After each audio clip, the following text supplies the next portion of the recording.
Hello ladies and gentlemen, and welcome back to Fallen London. Today we're going to be having a look at June's exceptional story, The Mirror Heist.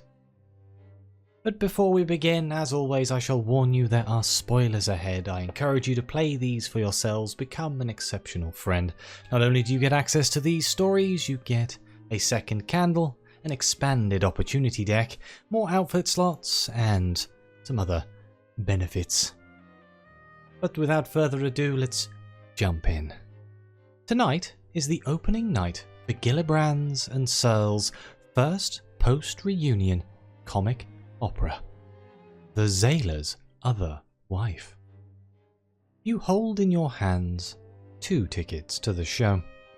However, a series of tragedies has struck. First, your accompanying party never appeared. Second, a passing carriage sprayed your finest outfit with mud. Third, the theatre caught fire right as you arrived.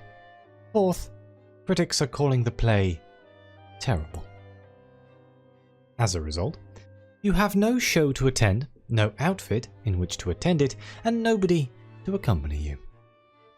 Where do you go when you have nothing to do? We have quite a few options here. We can go to the honey dens.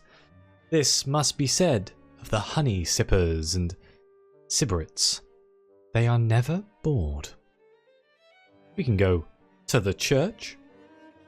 Idle hands must be clasped in prayer, lest they learn of more entertaining options. We can go to the graveyard. No better place to be lost in thought. No better place to be left alone. We can go to a revolutionary meeting. Beneath the docks, they've set up a telescope. Some gaze across the sea, while others watch the false stars above. Let's go to the graveyard. Your moment of contemplation is swiftly interrupted as 2 figures rush through the graveyard. A burly man, cradling a set of lockpicks, pursued by a clayman in an inspector's uniform.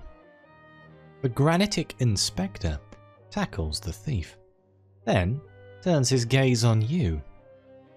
Recognition. His stone, rough hands are on you in seconds. No time to react as he handcuffs you, picks up the thief and marches you both down the hill. As he walks you out, the wet grave dirt slips beneath you, and your head meets the cool stone of a mausoleum. We've been arrested. How does this keep happening? An indefinite amount of time later, you awaken in a jail cell. Not New Newgate, thankfully. Someplace far easier to escape. Your cellmate, the thief who was apprehended alongside you, you a wink as he croons the words of John Anderson, my Joe. In the next room, the Granitic Inspector is in an argument with his superior. Well, let's introduce ourselves to our cellmate. It's only polite, after all. The Sinister Burglar nods. Hi, nice to meet you. I've been listening to the show. He jerks his head towards the noisy Granitic Inspector's office, and it sounds like old Stoney's convinced you're my accomplice. He can't make it stick though. Believe you me, neither of us is going to trial today. The Sinister Burglar grunts as he leans back, resting his head against the cell wall, the pinnacle of relaxation. Oh, come here often? Let's just start with, what are his crimes? Me? I'm the model of innocence, I am. The Sinister Burglar protests, putting on a London accent. I've been innocent up and down the Neath, helping people find their lost belongings in other people's houses. A quick finder's fee, and I'm on my way. Let's listen to the conversation. It's intriguing me, and I feel like time is passing. The conversation between the Granitic Inspector and his superior appears to be wrapping up. I know you're eager to prove yourself by bagging a legend, but the Doubt Street phantoms disappeared over a year ago. These are ghosts you're chasing. Not ghosts. Phantoms. A heavy sigh. You're a good investigator, but if you don't forget this case, I'll have to demote you. You're not useful like this. Okay, let's ask the Sinister Burglar how he was captured. This story involves you, after all. It would be prudent to know the whole of it. The Sinister Burglar groans. Nay, my finest moment, milady. Old Stoney has been on me for weeks, always half a step ahead. Ran into me right before the job. Then, through a honey den, down the docks, through a church service, and finally into that graveyard. Luckily, I ran into you. He looks over at the cell bars. Well, a sort of luck. How does he know the Granitic Inspector? He seems to know a fair deal about Old Stoney. The Sinister Burglar chuckles. Aye, a right pain he is. Considers it his duty to ruin the fun of every thief in the Neath. And he's not half bad at it. Suppose he's got something to prove. He thinks. Suppose I do too. The Granitic Inspector marches to your cell with key in hand. Insufficient evidence has been obtained. Your guilt has not been proven. You may leave. The Sinister Burglar whistles in his corner of the cell. It's time to go. Let's walk free. It's not as glamorous as a prison escape, but it feels just as good. As you both pass through the open cell door, the Granitic Inspector stares at you, a twitch in his matte grey eyes. This is not over. Upon leaving the station, the Sinister Burglar shivers. Oh, Old Stoney won't let us free that easy. Let's go eat while we still can. While walking with the Sinister Burglar, a pair of wiry hands pulls you into the shadows of an alleyway. Shtum! A voice whispers behind you. You're being watched. One of the hands points across the street towards the Granitic Inspector, hidden, waiting, watching. His matte grey eyes pass over your involuntary hiding spot. The voice behind you speaks. What did you do to get him on your case? We've got three options. We can look for the Sinister Burglar. Did he also escape detection? We can introduce ourselves once more. This is starting to sound familiar. Or we can demand his identity first. Doesn't he know who you are? Let's demand his identity. The Dextrous Scoundrel stands a little too close to you as he shakes your hand. Haven't you heard? I'm the Doubt Street Phantom. Now what game are you running? And how can I get involved? After you explain that you were wrongfully arrested, the Dextrous Scoundrel pouts. Oh, that's a problem, isn't it? See, that copper doesn't know the meaning of stop. If he thinks you're guilty, you're heading to the new Old Bailey and to the gallows after. The only question is, when? Your pockets feel a little lighter. Am I being robbed right now? Halt! A clay voice cries out. The Dextrous Scoundrel looks behind you and recoils. Oh, looks like we've been spotted. Come with me. I know a hideout. He dashes into the dark alleyway. Well, let's go. Escape to the hideout. The alleys of spite are a tangled maze. Best to stay close. The Dextrous Scoundrel pulls you onwards through the alleys of spite, over fences and over lamp-snuffing cut purses. The heavy footsteps pursuing you soon disappear, replaced by the repetitive sounds of machinery at work. The Dextrous Scoundrel gestures to your destination, a warehouse storing broken-down printing presses. As the two of you enter, a familiar voice calls out from the dark. Ah, you did make it after all. Was worried Old Stoney had caught you again. The Sinister Burglar grins. This is my base of operations. Welcome to the hideout of the one and only Doubt Street Phantom. Right. Is there two of you? A small home has been made amongst the broken printing presses. 2 chairs, 1 table, 1 bed. Pinned up against a disused hindrail assembly is a construction blueprint for the Museum of Prelapsarian History, covered in scrawled notes. The two thieves pay one another no mind at all as they go about their business. The Sinister Burglar waves you over as he pores over the blueprint, muttering to himself. Okay, we have quite a lot of options here. Let's just start at the top and work our way down. Let's talk to the Dextrous Scoundrel. What's on his mind? The Dextrous Scoundrel stares into the air. I imagine your friend the copper might have seen me with you. If he thinks you're guilty, he might remember my face. No good for business, that. Let's check in on the Sinister Burglar. He seems lost in thought. The Sinister Burglar mumbles plans to himself as he scratches notes onto the museum blueprint. He looks over his shoulder towards you as you approach. Flash of confusion, quickly covered by friendliness.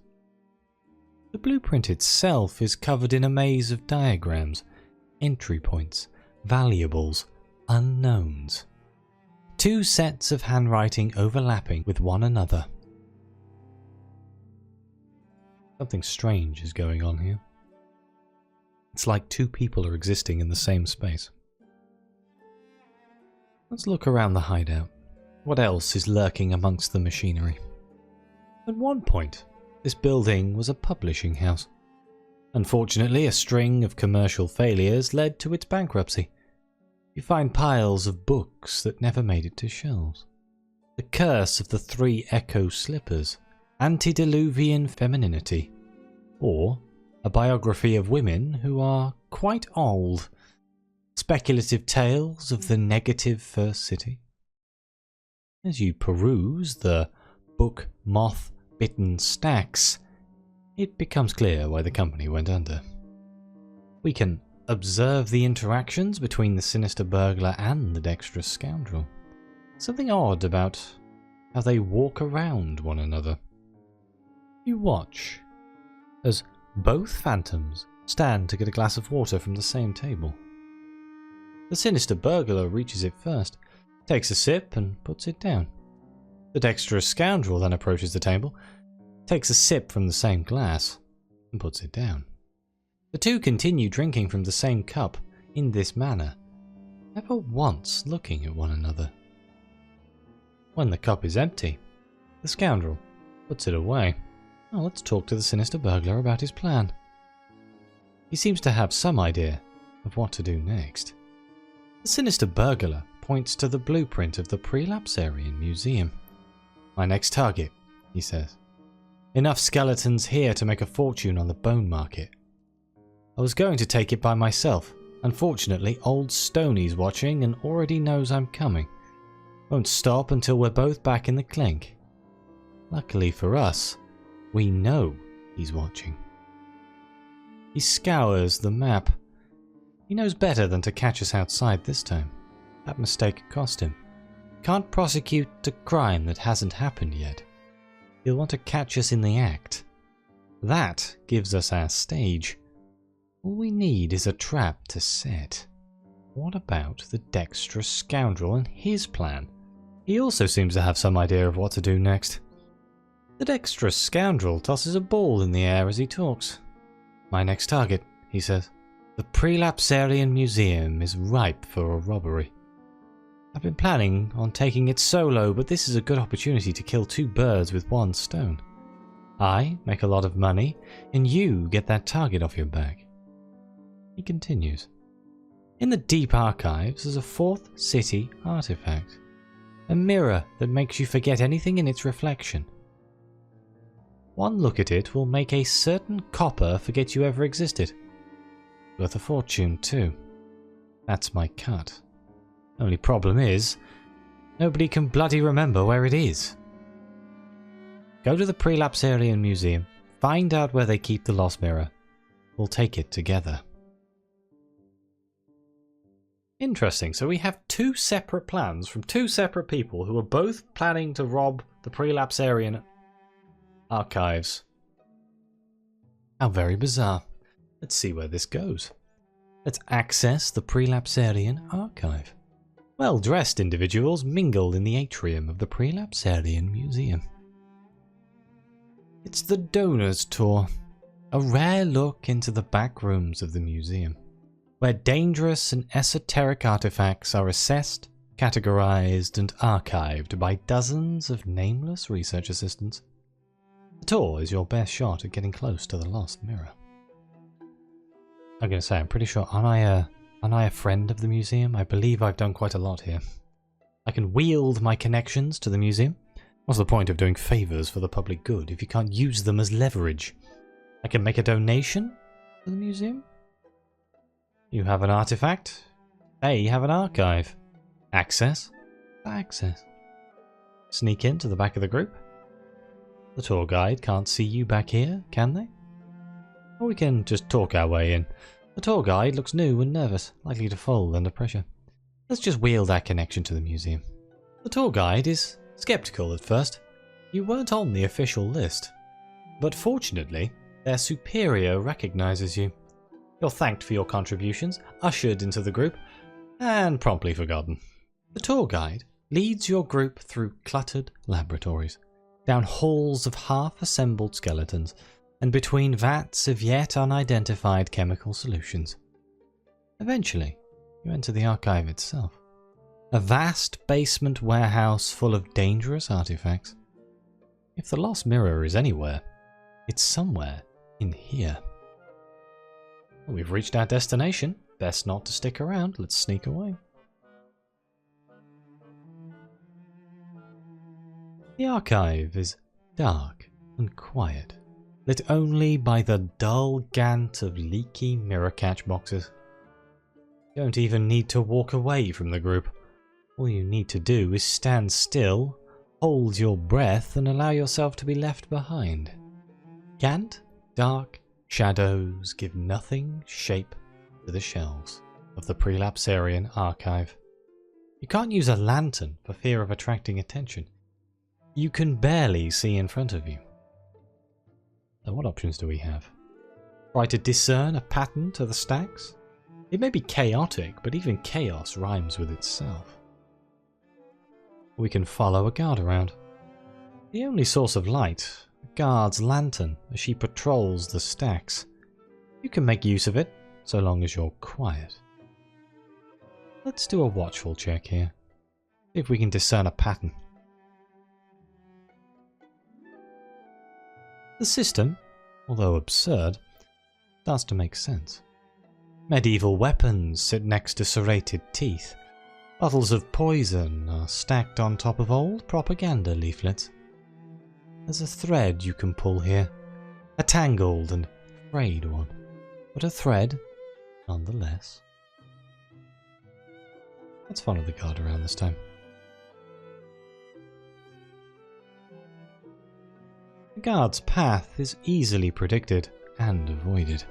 You watch the arc of their light, memorizing everything it touches before returning to the dark. What do we need to get to? We need to get to 4? We'll follow the guard again. There we go.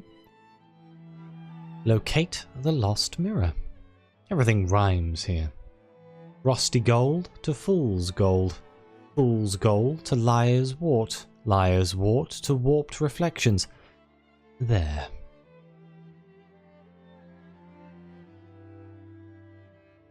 As you round the corner to the lost mirror, you find a silhouetted woman standing in front of the canvas-covered relic. She turns to you, and a stray flicker of light passes across her form. Prim hair, proper clothes, an employee of the museum.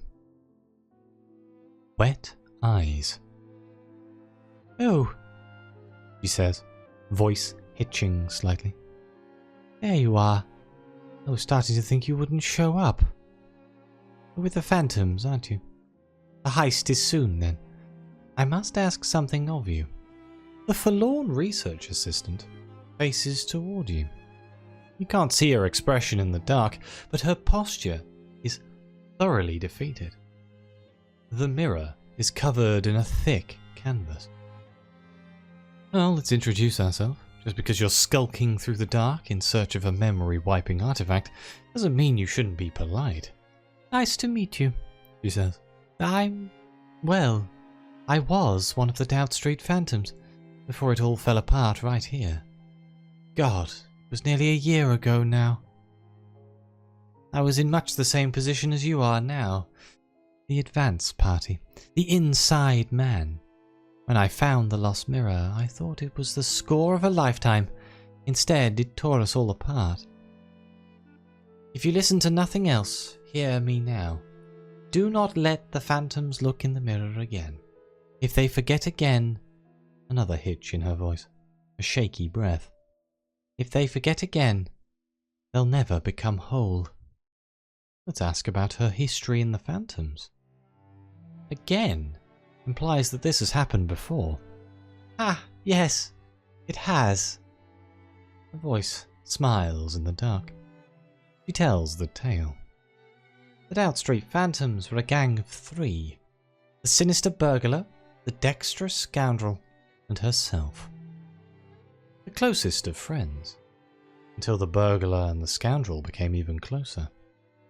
Their friendship turned to romance, then to love, then to obsession. Then to need, then finally to simmering hate. This was going to be our last job, she continues.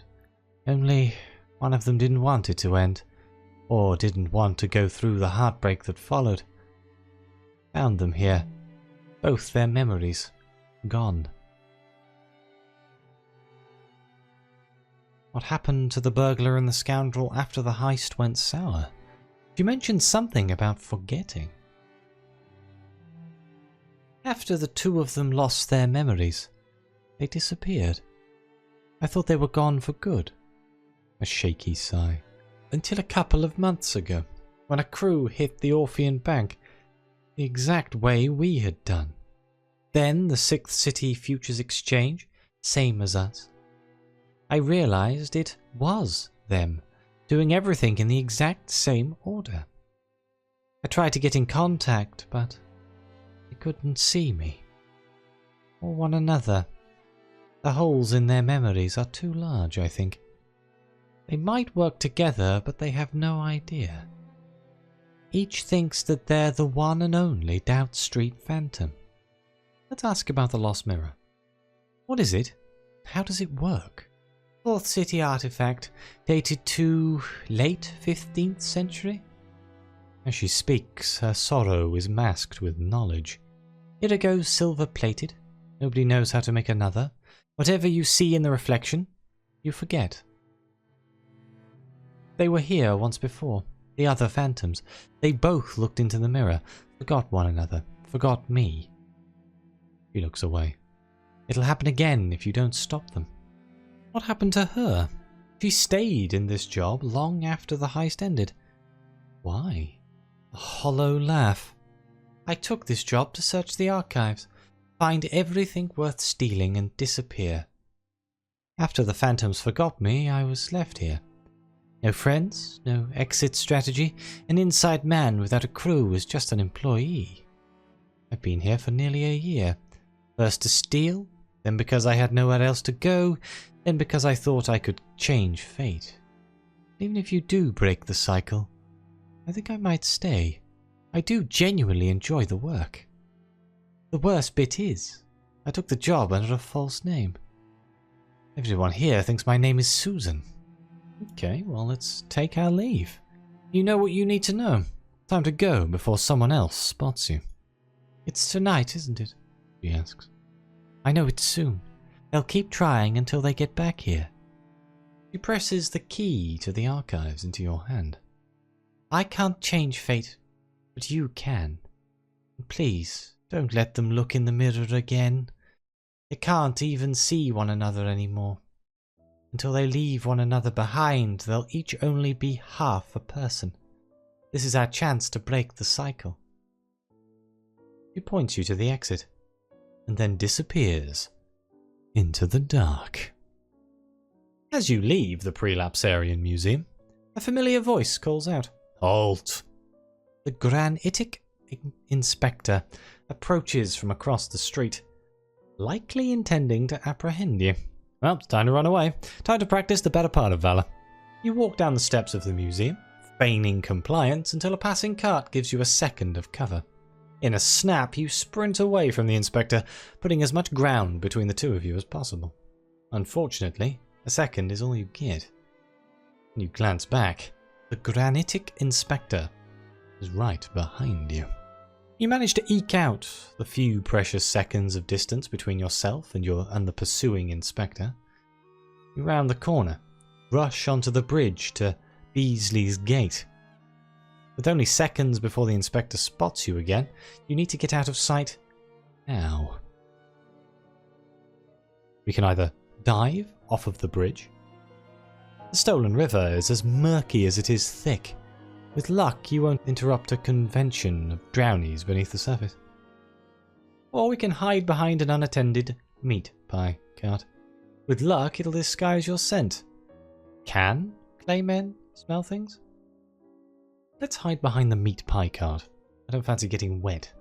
Any hiding place is better than none. But a meat pie cart is a better hiding place than most. You might even claim one of the rat and cheese pastries. You'll need the energy to make good your escape. But before you can reach out and take one, the Granitic Inspector rushes by. He stops at the end of the bridge, turns and walks back, passes you again, mere feet away. You decide to sneak away while his back is turned, and make it to the end of the bridge before he spots you again. Your escape attempt leads you into the Wolfstag docks, where workers are loading shipping crates. The inspector split ways with you a while back. As you look around for him, you notice a silhouetted figure balancing atop a crane, chiseled face, sharp uniform. The Granitic Inspector. As he seeks, you must hide. So we can either look for a crate in which to hide, ideally an empty one, or we can convince a stevedore to help you find a hiding place. A burly woman eyes you questioningly. The dock workers here are no friends to the law. Let's do that. That sounds fun. One quick exchange later, you're safely ensconced in a disused boat cabin with 3 other workers. The 4 of you play a round of Drowny's Whist, with you sitting far from one of the windows, until a lookout gives you the all clear. You thank your new friends for their generosity and head on your way. With the inspector seemingly off your tail, you return to Doubt Street. Unfortunately, he had the same idea. The inspector stands in the middle of the street, awaiting your approach. The hideout is just 2 blocks past him. If you go for it now, he'll know everything. So, 2 options. One last run through the alleys of spite. You lost him here before, you can lose him here again. Or we can just straight up attack the inspector. He's already convinced you're a criminal, you may as well act like it. Only a 44% chance? Oh my god. Yeah, maybe I'll just run through the alleys of spite. I don't think I fancy taking on a clayman. You duck into an alleyway, hoping he follows. The twists and turns are becoming more familiar to you. 3 rights, 1 left, hop the fence, duck under the clothesline, 2 lefts again. You could do this all day. He cannot. Eventually, you lose him. Okay. And before we go into the hideout, having lost the inspector, I think I shall end this first episode here. Thank you all very much for watching. Please like and subscribe. Let me know what you think. Your comments are greatly appreciated. Thank you again to the members of the channel and the coffee supporters. It really does mean the world to me. And as always, I'll see you next time.